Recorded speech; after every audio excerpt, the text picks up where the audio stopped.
Don't major in minor things. If you take up major time to do minor things, I'm telling you, you'll be behind the curve constantly. Time is precious. Life is not just the passing of time. Life is not just the passing of time. Life is a collection of experiences, their frequency and their intensity. Life is not just watching the clock tick away. Life is a collection of experiences, their intensity, their frequency. When my friend Mark died at age 44, someone says, that's young to die. But what if he lived 4 lifetimes in one? It might not be too young. Whatever the span of your life turns out to be, here's what you want to fill it up with: experiences and the intensity of those experiences. But now let's talk about the management of time.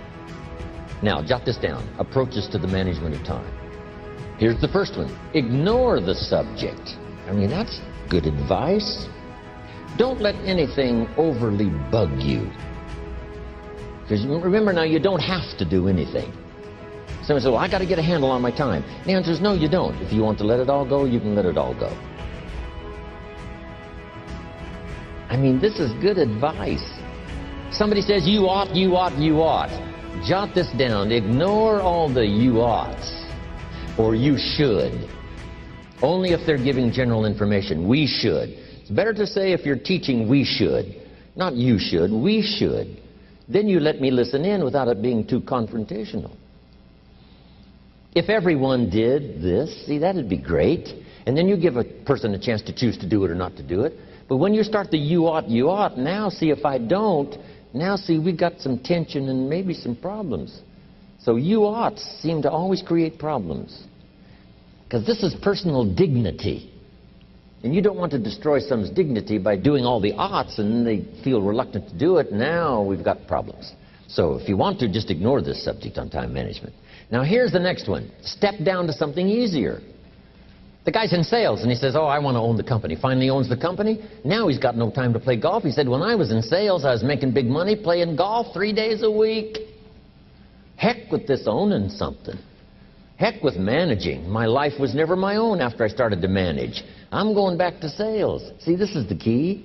If you're getting too pressed, you might consider stepping down to something with a little easier time pressure. Little girl says to her mother, Daddy comes home, brings his briefcase and pats me on the head and says hello, disappears and works on his papers. How come my daddy doesn't play with me? And her mother said, look, your daddy loves you very much, but he's so busy at work, he can't get it all done, he has to bring it home. He loves you, but that's why he can't play with you. And the little girl said, why don't they just put him in a slower group? So, jot this down now. If you don't have time for your kids, you might consider joining a slower group. Remember when I said some things I went for cost me too much? So reconsider. Next key to time management, and that's work longer and harder. But see, there's a limit to that. I almost lost my health the first year. I went so crazy about personal development and achievement. I just went bonkers. You know, I told you I was skinny, but at the end of that first year, I was a walking shadow. And then it suddenly occurred to me, what if I got rich and too ill to spend it? I mean, that was a shocker. So I started developing a little more reasonable. Because I said, if 12 hours won't do it, I'll work 14. If that won't do it, I'll work 18. I mean, how many hours it takes. And sure enough, it cost me too much. So see, working longer and harder for some might be appropriate. You know, if you're just sitting around not doing that much, this might be good, work longer and harder. But you can only work so hard. Here's the key, not to work harder, but smarter. When you've worked as hard as you can, doing the best you can in terms of physical output in the time, reasonable time. Now here's the ultimate in the management of time, and that is you simply become more skillful. When I first got into sales, you know, I was around people that could get, 9 out of 10, 8 out of 10. And when I first started, I could only get 1 out of 10. But here's what I did. I worked around the clock, so that I would make up in numbers what I lacked in skill. That's good in sales. You got to jot that down. When you're new, you make up in numbers what you lack in skill. Now, when you become more skillful, the numbers can go down because now your persuasive ability and all of that is now so high that you don't need to put as many numbers out. But at first, if you want to compete or if you want to really get good, you've got to put in the numbers. But if you get more from yourself, develop more of yourself, now the time management becomes an easier task. Now here's the next thing. Either you run the project or it runs you. I've found out when you start something, at first you're in charge. All of a sudden, a year later, it's in charge. Some of the companies I started, I'm telling you, I'm in control. A couple of years later, I'm out of control. At first, I've got it on the run. 2 years later, it's got me on the run. Haven't got enough time. I'm dizzy with trying to get it all done. So here's part of the key, and that's to get in charge. It's easy to start something. First thing you know, you're out of control. It's in control. The enterprise you get started now runs you ragged. Because I did that when I had the whole 13 offices and the big entourage. I'm telling you, it was like short nights and long days and just sort of the never-ceasing demand for time and activity, which was fine. At that time in my life, it was fine, and created a lot of good results and laid some good foundation for a lot of future careers that came from those unique times. There's a pretty long list of people who were inspired by it and educated by it and participated in that program I had going. But then I rechanged the format to sort of rearrange my own life personally, which has paid off for me. Now I have a heavy workload, but if you finally get to the place where you have most everything done for you, I still farm in Idaho, but I'm what's known as a gentleman farmer. A gentleman farmer gives orders and other people do the work. It's different than being a farmer doing the work yourself. I know that because I was raised in the farm country where I still have my farm, but now I have the luxury of participants who look after my agriculture, look after my home building. My daughter looks after all of my accounts and my residences and my real estate, and I have good partners in business. That's extra luxury, where you can do your specialty and other people working make it valuable. One of my albums is entitled, Take Charge of Your Life. Take charge of your time, take charge of your resources, take charge of your health. You're the one that's responsible for it. It's not a requirement of society that you not have a heart attack and take care of your family. That's not a requirement of society, but you must make it a requirement of yourself. Society doesn't require that you build a financial wall around your family nothing can get through. That's not a requirement of society. It's a requirement you impose on yourself to build a financial wall around your family nothing can get through. So impose on yourself this self-development of being in charge, taking charge of your life and your health and your future and your responsibilities and all the rest.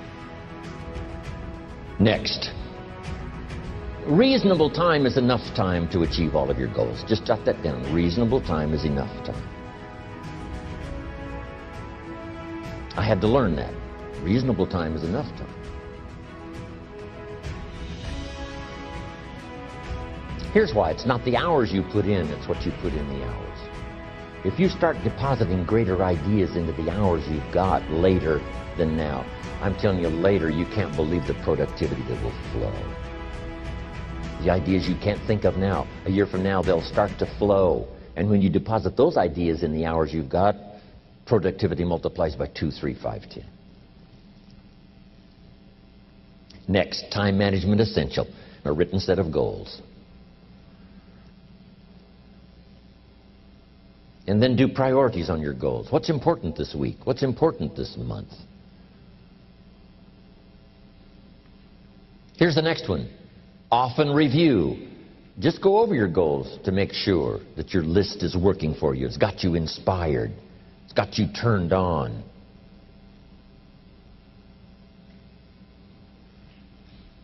Somebody says, how come you're up so early? Say, if you were headed where I'm headed, you'd be up early too. Wow. If you were going to meet who I'm going to meet, you'd be up early. If it was going to stack up for you like it's stacking up for me, you'd be getting up early. Wow. Here's some more time management essentials. Learn to study what we call majors and minors. Here's what you must say when you pick up the phone. Is this a major conversation or a minor conversation? If it's minor, a few pleasantries and you're done. If it's major, maybe you've got to make a few notes. So here's the next one. Important conversations, make an agenda before you make the call. Just jot down a little agenda. It's so easy now to just talk out of your head. Did you ever hear a conversation end like this? Let's see, there was something else.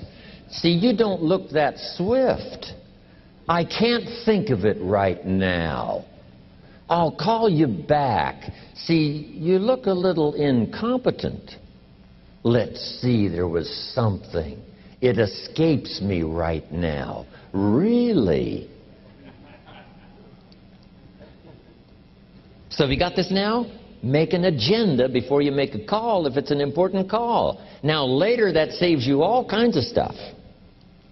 You call John in, the salesman, say, John, remember those 4 things we went over? He said, no, we didn't talk about that. And then you pull out your daytime or whatever, and there's the list you made when you made the call. He said, oh, yes, seems like I do remember. And you've got him with your list. If it's just, salespeople especially can talk you out of what's in your head. It's true. No, we didn't talk about that. And if you don't have a little proof, I'm telling you, it's gone. So make an agenda before you make a call. So what's major, what's minor? Now here's the key on this.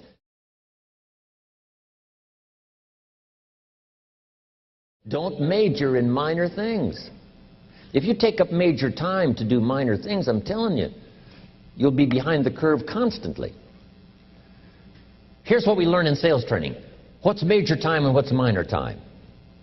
Here's minor time, thinking about prospects. Here's minor time, making lists of prospects. Here's minor time, keeping books on prospects. Here's minor time, going to see the prospect. Here's minor time, evaluating the prospect after you've been there. That's all minor time. Here's major time, in the presence of the prospect. That's major time. If you're in sales and you took a look at a week, you'd say, my gosh, I'm spending 90% of my time on the minor stuff and so little time on the major stuff in the presence of. How many hours in the presence of in my day? How many hours in the presence of during my sales week? Because the time that really counts is in the presence of the prospect. Majors and minors. Here's another key time management essential. Don't mistake movement for achievement. It's easy to get faked out by being busy. Guy comes home at night all exhausted, falls in the chair and says, oh, I've been going. Here's the big question. Doing what? It's not the going. Some people are going, and they're doing figure eights. Their progress is small. So don't mistake movement for achievement. Here's another one in sales we learned. Don't mistake courtesy for consent. If somebody's pleasant and they nod, you say, oh, they're going to buy. No, they're courteous. You can't mistake courtesy for consent. Now here's a big one, concentration. I had to learn this. All those years ago, I'm in the shower trying to compose a letter. Found it turns out to be a strange letter. So here's what I learned to do. Save the work till you get to the office. Save the work till you get to the work. Don't try to get to the office on the way to work. On the way to work, enjoy the way. In the shower, enjoy the shower. Then go to work when you get to work. I found this to be helpful.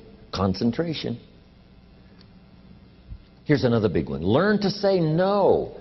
I'm telling you, in such a social society we have now, it's so easy to try to be a nice person, saying yes to everything. Find yourself overloaded. Now you got to call and make the, well, gosh, you know, all the time it takes to back out of something that you said yes to too quickly. Here's what might be better. I don't think so, but if that changes, I'll call you. Little things you can use not to overcommit yourself. My friend Ron Reynolds says, don't let your mouth overload your back. It's a good one. Now here's a big one on time management. When you work, work. When you play, play. Don't mix the two. Don't work at play. Now here's one of the most important ones. Don't play at work. Work is too serious. You don't want the reputation of being the office joker. It's not a good one. Yes, there's time for some pleasant stories. Yes, there's time for a little humor. Yes, best if it's a happy office, of course.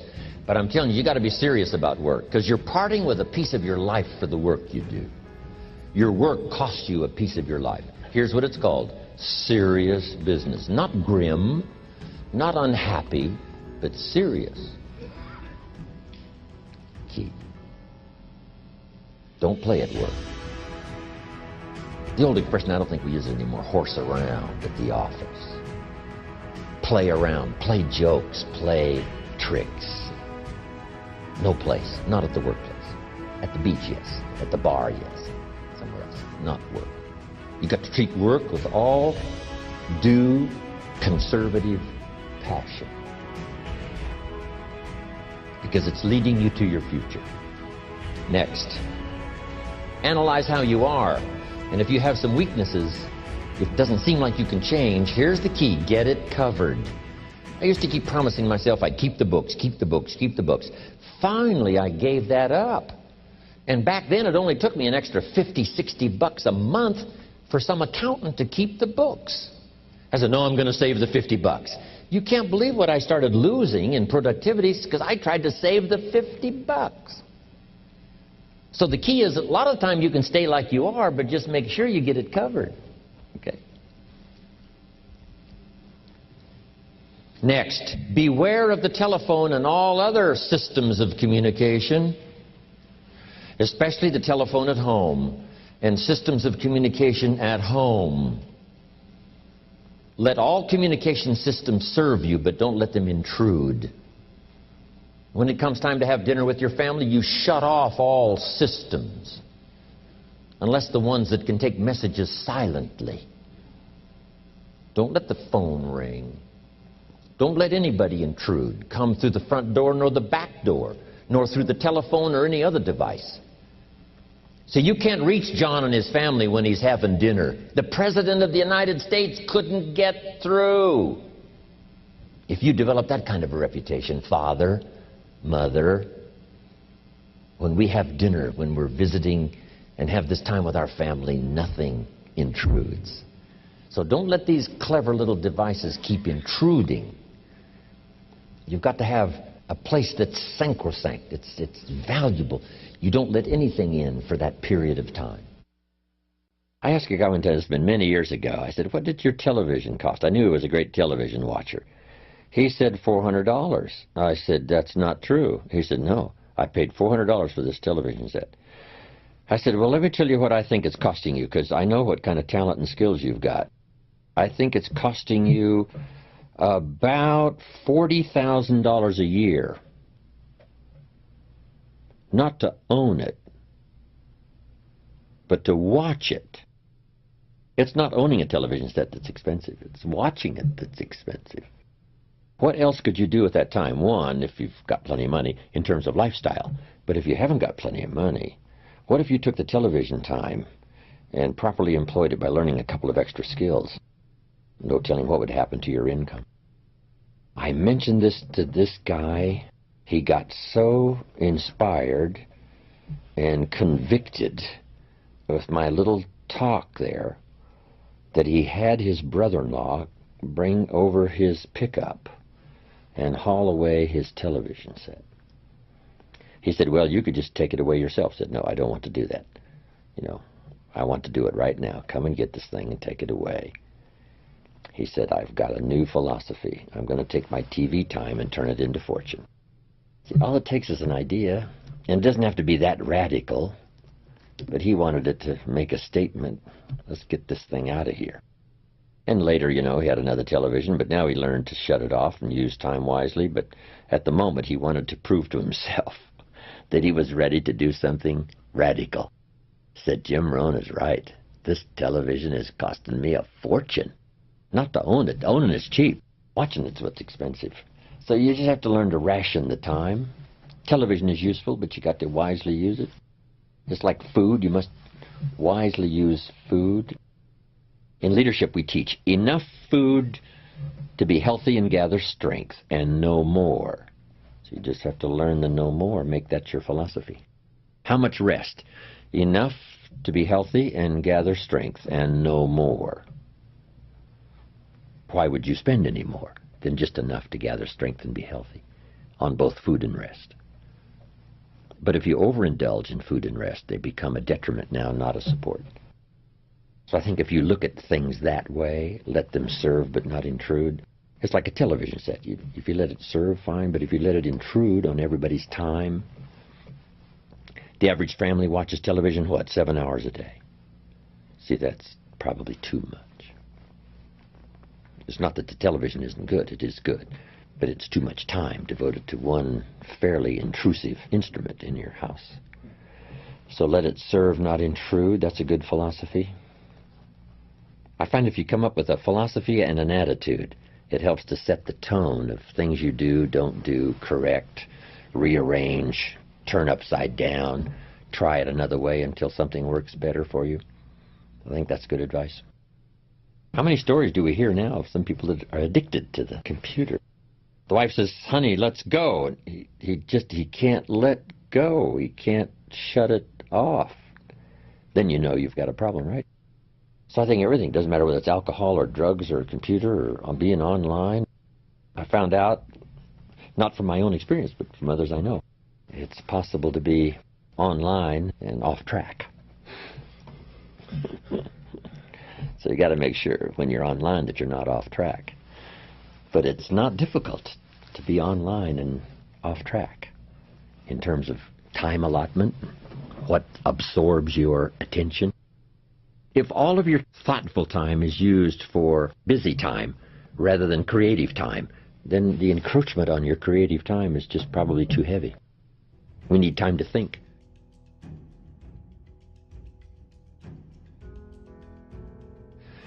Napoleon Hill's book says, think. Nowadays, they say, get online. Napoleon says, no, think. Think and let's grow. Let's all think and grow rich. Think of better ways to do things. Think of a better time, a day schedule. Think of better ways to be creative, not just busy.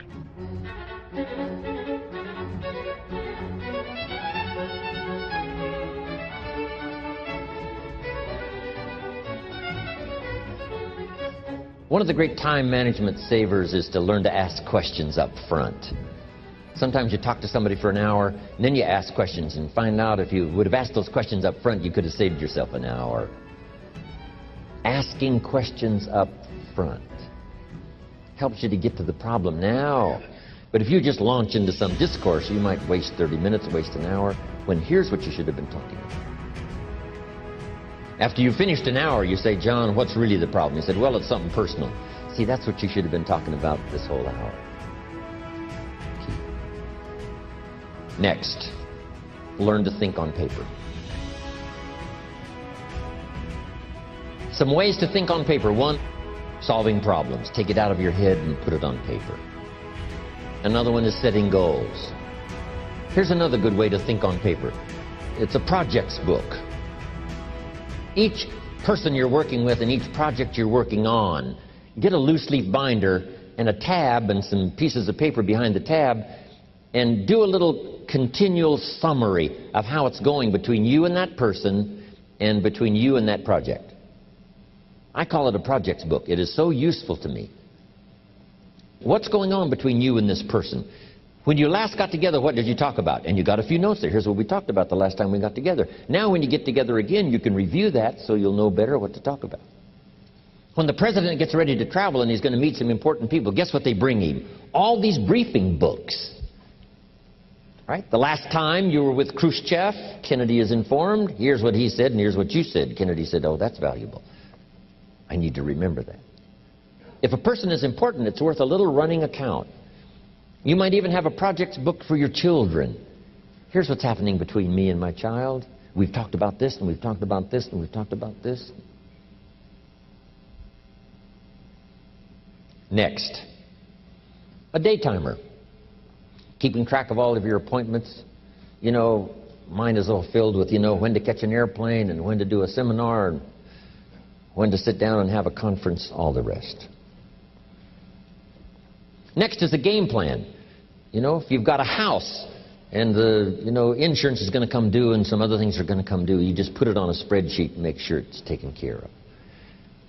Key phrase, take things out of your head and put them on paper. And the key is to just experiment with different ways that helps you to do that. Now here's the last one, thinking on paper, and that's to keep a journal. One of the things I'm known for around the world, have been now for 39, 40 years, is keeping a journal. Now my journal is not necessarily a diary. It might be part diary. I'm flying over Ireland and I write down a few little things that impress me. Today I met this person. Wow, what an extraordinary event. Today I conducted this seminar in Rome. 1,000 people stood up and sang for me. I've got a little bit of a diary in there. But here's what primarily your journal is for. Collecting good ideas. A journal is to collect good ideas on your health, good ideas for your business, good ideas for your future, good ideas for time management. Because I used to take notes on pieces of paper and torn off corners and backs of old envelopes and restaurant placemats. And I threw all this stuff in a drawer. It did not serve me well. I finally learned to get a bound copy, right? And just keep a journal, right? If I was here, I had my journal, I'd be taking notes, right? These 2 days in my journal. Now, if you're caught without your journal, you just take the notes when you get back home. You put those notes in your journal, throw the paper away. Because we don't usually go through paper to review. But see, my journals now make up a significant part of my own library. My journal's all reserved privately for my children and my grandchildren. Can you imagine what I've collected over the years? It's unbelievable. There are 3 treasures to leave behind. Here they are. Number 1, your pictures. Don't leave the event unrecorded. It takes only a fraction of a second to say, here's who I was with. When I travel the world, we take all these pictures. And here's one of the gifts. People send me the pictures they took of me and them. It's part of the treasures I have on the farm. Incredible. A picture's worth 1,000 words to describe the scene, the emotion, what happened. Say, wow, this was an extraordinary day for me when I met these people. Here's what they told me happened to them when they went to my seminar 10 years ago. Wow, the drama comes back if you've taken the pictures. It's one of the treasures to leave behind when you go. Remember the old photographs that we have now of, 100 years ago, 70, 80 years ago, just a few photographs?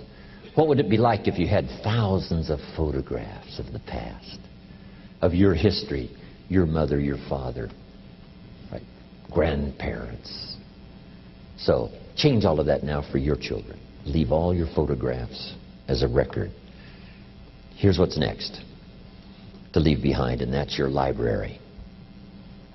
The books that changed your life, the books that changed your health, the books that rescued you from oblivion, the books that you passed on to other people, they were so exciting for you, the books that made you financially independent, the books that developed your leadership, the books that gave you wisdom to ponder when things were tough, the books that got you through the winter, the books that helped you to plant in the spring and harvest in the fall.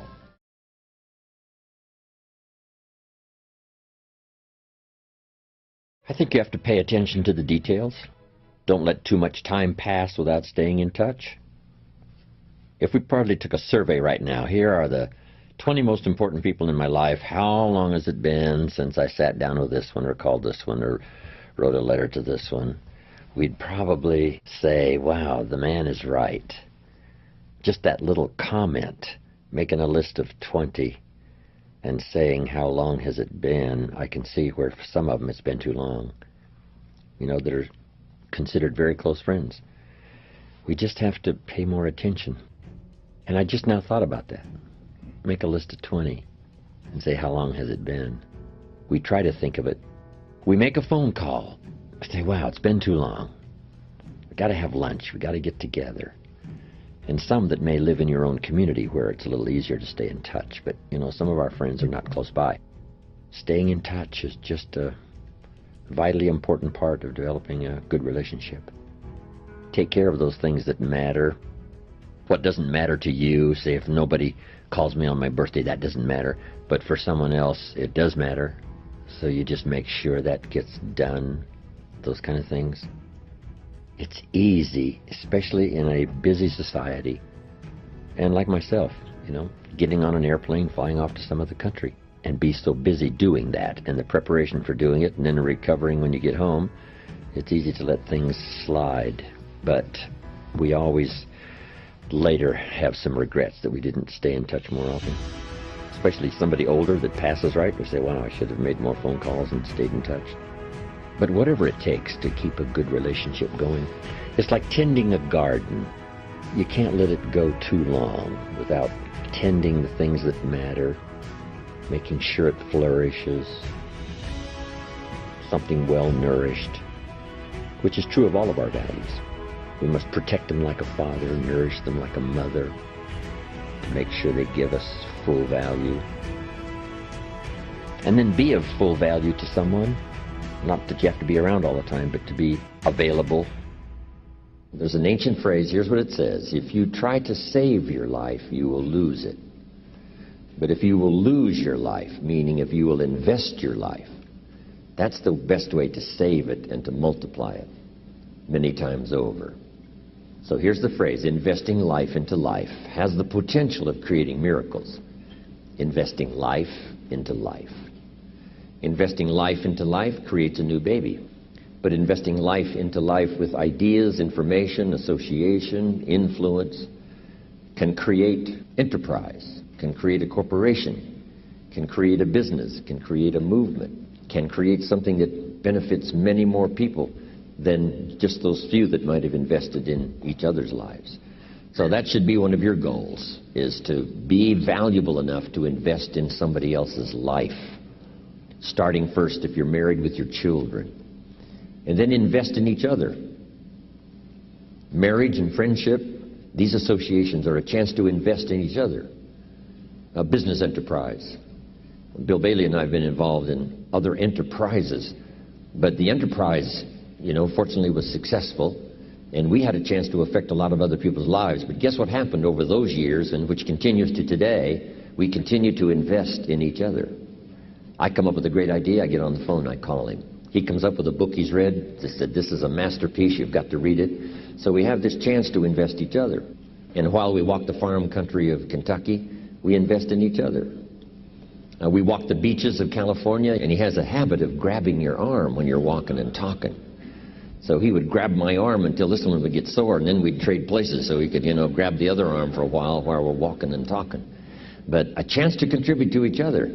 And what I share with him, he shares with others. And what he shares with me, I share with you and others around the world.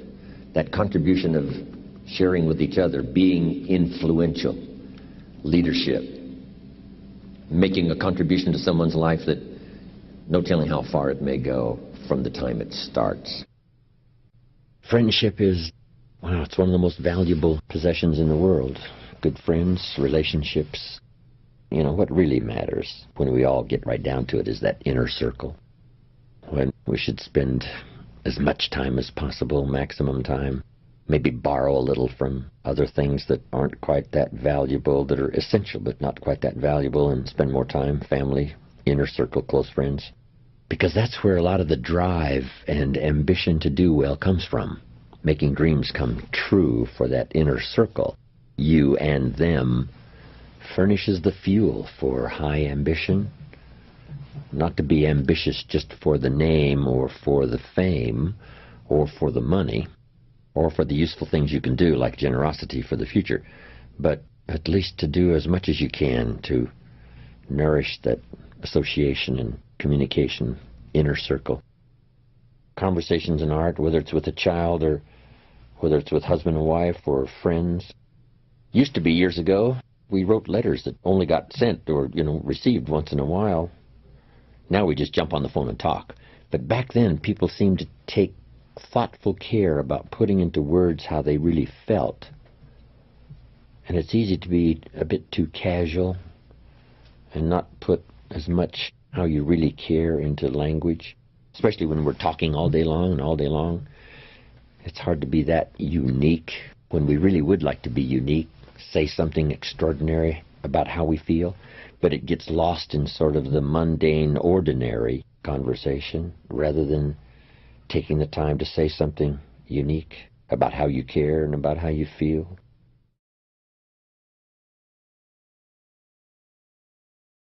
Each new occasion is a chance to be, there's one expression called born again or reborn. We have a father for the first time, as well as a new baby. We have a new father. So it's the new baby's life to work out. Now it's also the new father's life. And probably as a father, best instruction would be to study and practice and work hard at seeing if you couldn't be a Class A father.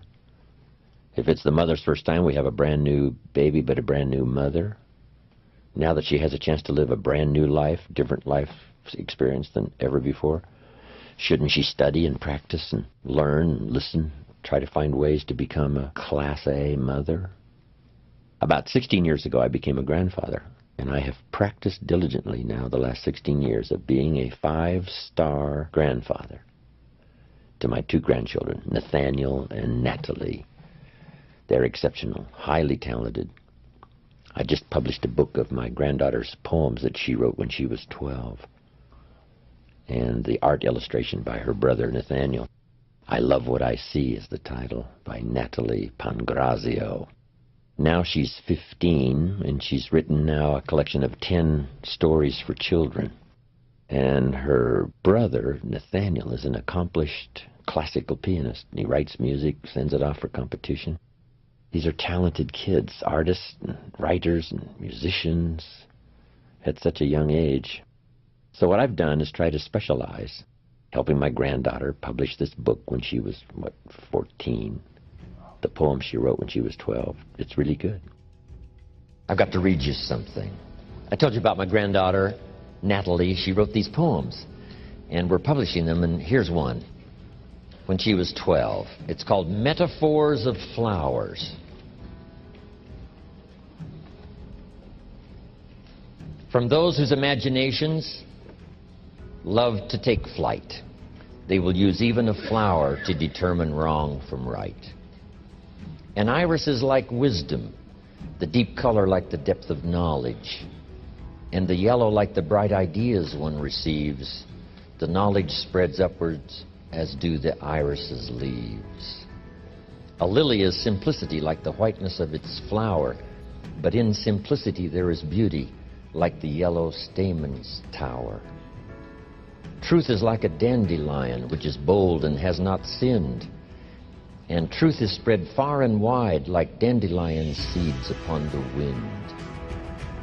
They soon find a place to rest and grow in someone's heart, and the cycle begins again just as it did start.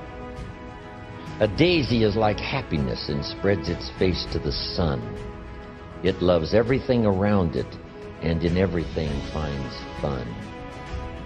Hate is like a thistle, which is awful and sharp to the touch. It combines envy, anger, and most of all, disgust. And finally, best of all, love represents a rose. Love is sweet to your heart as a rose is to your nose. Love combines trust, hope, faith, and integrity.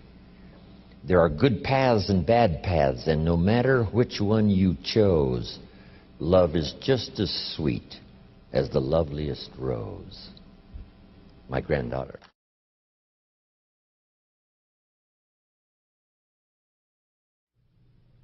Everything you can think of to dazzle your grandchildren and have them think you're the greatest and the best ever. But it's pure joy, and you have to pay attention. It's some work involved, of course, and making a good relationship like that work, but the payoff is incredible for the small price to pay. One of my dear friends asked me, said, I've got teenagers now, What else can I do to influence their life? And I said, maybe not that much. But here's two good words to consider. Now that they're teenagers, the key is to be available and capable. Capable of good answers when they need them, capable of counsel when they need it, available when they need to make a call, but trying to daily influence somebody's life, after they've become, especially teenagers, right? It's a tough job to do. But if you settled for that, being available and capable. I want to be well-read and have good command of language and be able to translate my own feelings and experiences into useful conversation so that when the need arises, I'll have something valuable and wise to say, however short or long it may be. It's like fishing. You can't jerk too hard or you lose them. And you can't leave too much slack, let them off the line, they're gone. So it's called pull, pull, pull, easy, easy, pull, pull, easy, easy. To learn how to fish, to catch fish. It's kind of the same with communication, strong enough but not too strong. It can't be weak or the point doesn't get across. It has to be strong. Strong without being rude, I say, in one sense. That's more a presence. But in communication as well-chosen words mixed with measured emotion, not too much, not too little. When the actor gives a performance, if the script is well written, that's part of the structure. The rest is delivery, part of it is style, but part of it is enough emotion for the point, not too much. And I think parents have to do the same. Sometimes kids have a valid objection to saying it's not that big a deal.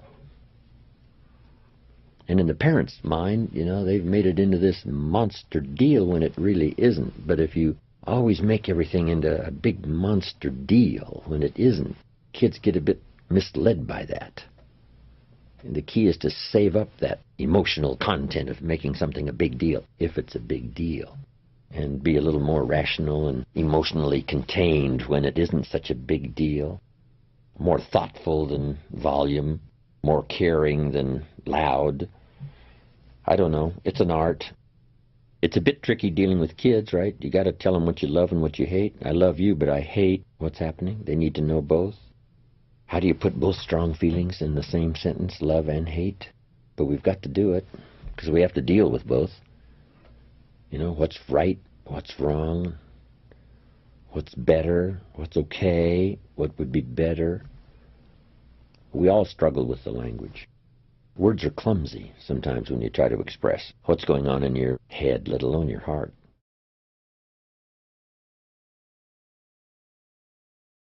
Here's the best I can give you. I'm not a counselor, but this is great stuff. Here's number one. If the parents are okay, the kids are okay. Chances are high, odds are high. If the parents are okay, the kids are okay. Your own self-development is the best contribution you can give to your children. Not self-sacrifice, self-development and contribution. Self-sacrifice usually earns contempt. Self-development and self-investment earns respect. I used to use the old phrase, I'll take care of you, you take care of me. I found out how short-ended that was. I changed it, and Bob Cummings, the old movie star, helped me to change it. Here it is, I'll take care of me for you, if you'll take care of you for me. The best contribution I can make to you, if you're my friend, is my personal development. What if I become 10 times wiser, 10 times stronger, 10 times better, 10 times more unique? Think of what that will do for our friendship. If the parents multiply their own personal value by 2, by 3, by 5, by 10, what would that do for their children? Wow. If the parents are happy, I'm telling you the kids will be happy. If the parents engage in unique lifestyle, don't miss anything. Drink deep of the cup of whatever's available. I'm telling you, if the parents are okay, the kids are probably going to be okay. Wow. If you're on an airplane, the The stewardess says, if we run out of oxygen, these masks are going to drop down. And then she says, make sure you take care of your children first. No. Would you underline no? Would you underline no? No. Have you got that? You should take care of your children first. No. That's key. It says, put your mask on first. You take care of yourself first. Then you assist your children. And I just mentioned that would be a good title of a book, wouldn't it? For parents, put your mask on first. Isn't this good information? I couldn't wait to get here today to hear what I've got to say.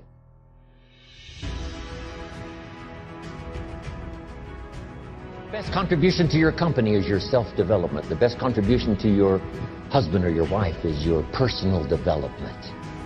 To become all you can become, as wise as you can, and as kind as you can, and as unique as you can, that's the best contribution. Not self-sacrifice, self-development and self-investment. Here's one more on that. With your family or whatever decisions you have to make, if you've made the decision, best decision you can, but it's going to cause some pain, here's what you must learn to do. Accept the pain, but not the guilt. There's part of our head sometimes that tries to make us feel guilty if we've made a decision that's been painful, not just for us, but maybe even for other people. But it had to be made. So here's the key: to accept the pain, but not the guilt. Because it's not pain that destroys you. It's guilt.